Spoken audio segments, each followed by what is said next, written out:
Hi Virgo, welcome to your November 2022 Taroscope with me, Raphael from Reydiant Reality. It's an absolute pleasure to have you. Thank you so much for being here. Thank you so much for joining me. Quick note, these readings are for your sun, moon and ascendant sign. So whether you're a sun, moon or rising sign Virgo, this is for you. And I always advise that you watch all three to get a clearer, more complete picture of how they're going to speak to you. With that said, remember they are general readings. Not everything's going to resonate with everybody, and that is just fine. You should always use your own discernment. Before we start, as always, I would like to bless my decks of cards with all forms of love, light, peace, prosperity and abundance. And I pray that the messages that come through are ultimately clear and concise and they help you on your path to your highest vibrational good. So, November 2022, can you believe it already? Okay, for your actions and interactions with the world at large over the course of the wonderful month that is 2022, you have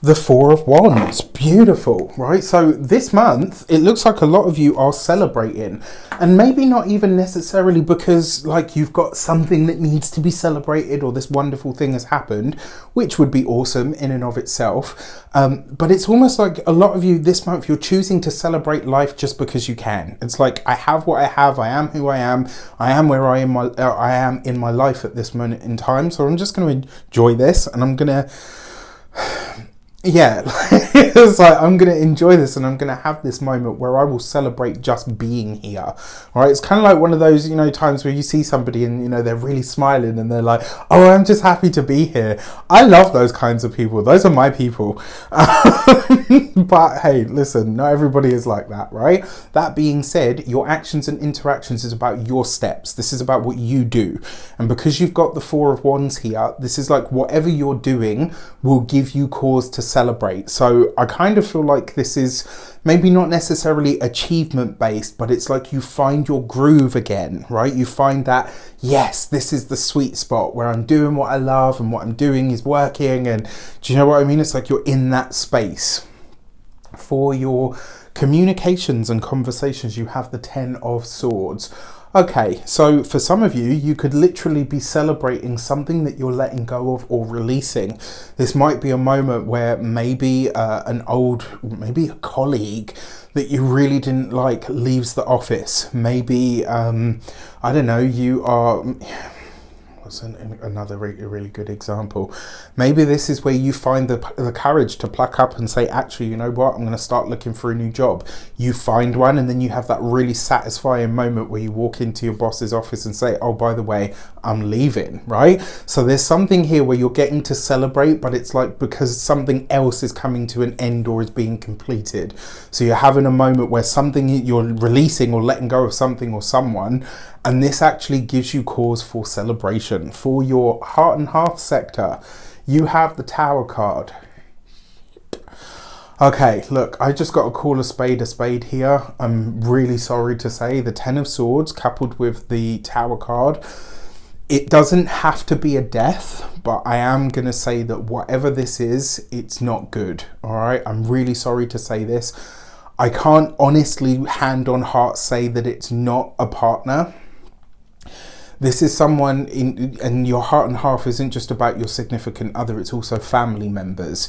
So there's a few ways that I'm going to read this. One of them could literally be an engagement. Let's say your partner recently engaged, and for some reason either they call it off or you call it off, or it comes to a close and you say, actually, you know what, I don't want to marry you. For any number of reasons. Maybe it's not that you're splitting up, it's just, actually, you know what, I don't want to get married. But there's a relief here. All right, especially because you've got that Four of Wands. It's like whatever it is that's coming to an end, you're celebrating this.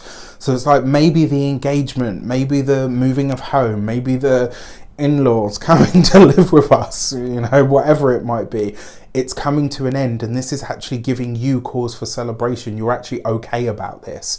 When it comes to the health, this could be potentially the health of the significant other, but I actually feel like this is going to be a family member. This could be a parent, it could be a significant other's parents, or it could be maybe even a sibling for some of you. It'll come suddenly. Whenever the Tower shows up, It's usually never expected. It will just take place, and when it happens, you're kind of like, okay, now I need to deal with this. For a select few of you, if you know you are in a relationship that has been on the rocks for some time, this might be the final blow, right? The Ten of Swords will literally represent an argument and or a bust up. The Tower card is literally like an explosion of sorts, right? And so something here is coming to a final culmination, completion, or an end. That's not for all of you. You'll know if I'm talking to you. You'll know if this is about your relationship. When it comes to your... those of you that are single, one way that this could show up for you, it could be somebody that you never expected. Maybe somebody that you're like, I would never date that person. And they come to you and they're like, look, you know what? I really like you and I would like for us to maybe think about going out or whatever. And you might be like, hell no, but it could be really shocking nonetheless. You know, if you're like me and, you know, you're interested in same-sex relationships, it might be somebody of the same sex that comes to you and says, look, you know, I know you're straight, but I really want to date you. It might be somebody that you think is straight that comes to you and says, oh, you know, I'd like to take you out for coffee or for dinner or whatever. For a select few of you, it may potentially be that a relationship ends because somebody comes out. Those are all the permutations of the potential challenges. Now, if you're in a relationship that's really good, it does look like it's probably going to be the health of either an in-law or a family member, right? I really hope I'm wrong on all of the challenging stuff. I just have to call it as I see it. For your money and materials, you've got the Ten of Wands. So this is not actually a bad thing, right? It comes up here with the Tower card. So this could be literally the release of a financial burden that has come from or through your partner. Maybe they've been out of work for some time and they finally find a job or they go back to work or whatever it might be. Another way that this could show up is maybe your house starts to cost you less in some way. That's, you know, what some of the lighter stuff. The other thing is it could be conversations that you have with a partner around finances, money and resources that have caused issues. Maybe that comes to an end.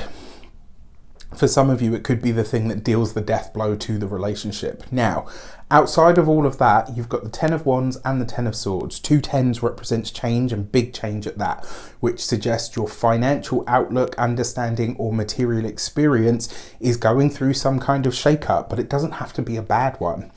All right, for your weeks of the month, let's have a look, see what's going on for you. So your jumping card there that flipped itself over is the Magician card with the Four of Wands. This is you getting something done on your own steam, off your own back. It's like you don't need any help to make this happen, and it's going to be wonderful in and of itself. What I really like most about this though is it kind of suggests that the things that you're celebrating, they are self-driven, self-focused, self-directed. So whatever you've done, you're starting to really feel good about it and you're getting back into that, yes, this is what I'm supposed to be doing. It's like you're coming into a space where things just really feel right for you, which is really nice. For your second week of the month, you've got the High Priestess. Wow. Okay, so whenever you get the High Priestess and the Magician come together, this is maybe some form of magical work that you're doing. It could be work that you've already done that now starts to come good. That's one way that this could show up. Remember, this first week as well is where we've got this eclipse. It straddles what's at the second week, but it straddles the first one because it's on the 8th. You've got the High Priestess here though with the Ten of Swords. This could be an argument, an issue or a dispute that you've been keeping under wraps, that you haven't really talked about to anybody, that you haven't shared. And maybe at this point it spills over and it's like you've got no choice but to say something. So maybe you're having to say to a partner or a friend or a family member, look, actually, you know what, things aren't good for us right now. And this is where we're actually at. If you don't do that, the chances are it's going to spill out anyway. So my advice would be, if you're, you know, quite a private person, which I know I am, so if I were in this situation, get ahead of it before somebody else kind of tries to air your business. Do you know what I mean? use this preemptively. Now, when it comes to work and or the like, if you've had any challenges or disputes in the workplace, those are about to be aired. And I kind of feel like this is, like one of those moments where you're like, you know what? I'm going to let the universe deal with you. And then something happens and that person really does get dealt with and someone reams them out in front of the whole office. This could be one of those moments. So brace yourself, it's going to get bumpy. For the third week of the month, you've got the Temperance card. Okay, so this is nice because there's potentially some kind of remedial action that's taken in a relationship. I gotta be honest, I don't feel like it's enough to save the connection. I do feel like once the bust up has happened, it's like one of those moments where maybe you say, you know what, this actually needed to happen and I want to stay friends or close to you, but I can't do this anymore. There's something that's coming to an end or a close. If this is somebody's health and it is that, something happens, it's not that you'll be glad, but it's like, okay, at least this person's no longer in pain. Do you know what I mean? Like, it's just a really, I don't know, in a lot of ways, this is quite an intense read, to be honest with you. It's the most intense out of all the signs that I've done up until this point. For those of you that are single, yeah, I really feel like this is going to be someone that you never expected, or somebody that you considered was one orientation and they come to you and you're like, or maybe it's the other way around, maybe for a select few of you, if you're single and you're ready to date and you're kind of like, okay, I've never really been into same sort of sex stuff, but actually I find this person really attractive and I can't stop thinking about them. Not all of you, very slim percentage, you'll know if I'm talking to you, all right? Use your own discernment.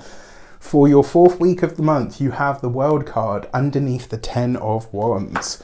Some financial burden, some issue around money, finances and resources is coming to an end. And I think you're going to be really, really happy about this. Maybe this is what the celebration is going to be, but it's sort of happening here. Now, the other way that this could show up, literally the 10 of Wands moving from one place to another with the World card. For some of you, this may literally be a time where the world or the universe prompts a move from you. So it'll be interesting to see how it shows up. Now, the full moon, lunar eclipse that's taking place in the sign of Taurus for you is happening in your 9th house. Higher aspirations, goals and dreams. The 9th house is the house of God, right? So what I like to say to people is this is the space in which you commune with the universe, God, Allah, Buddha, Chi, whatever you perceive to be out there. And it's how you find your philosophy, your religious beliefs and your own sort of structure in that world, if you like. Another thing with the 9th house, it's very lucky. And it's also a very future orientated house. It's looking towards the peak of the chart. And so this full moon for you could really be a moment where you start to understand what you're ready to say to the world, what you're ready to share with the world, whether this is a book or a blog, something that you put out on radio or a podcast. This could also be a time where you start to really think about a journey or a trip or some form of travel that has been calling you for a long time. It's like you're being pulled towards something in some regard, but it's like it's an inward push. So it's not like travel for the sake of travel. This is, it feels like it will be for some higher purpose. For this, you have the gate 58 and joy. Look at that, right? And the 9th house is a very happy house as well. It's a very joyous space. The 9th and the 5th houses, I would say, are probably the happiest spaces of the chart.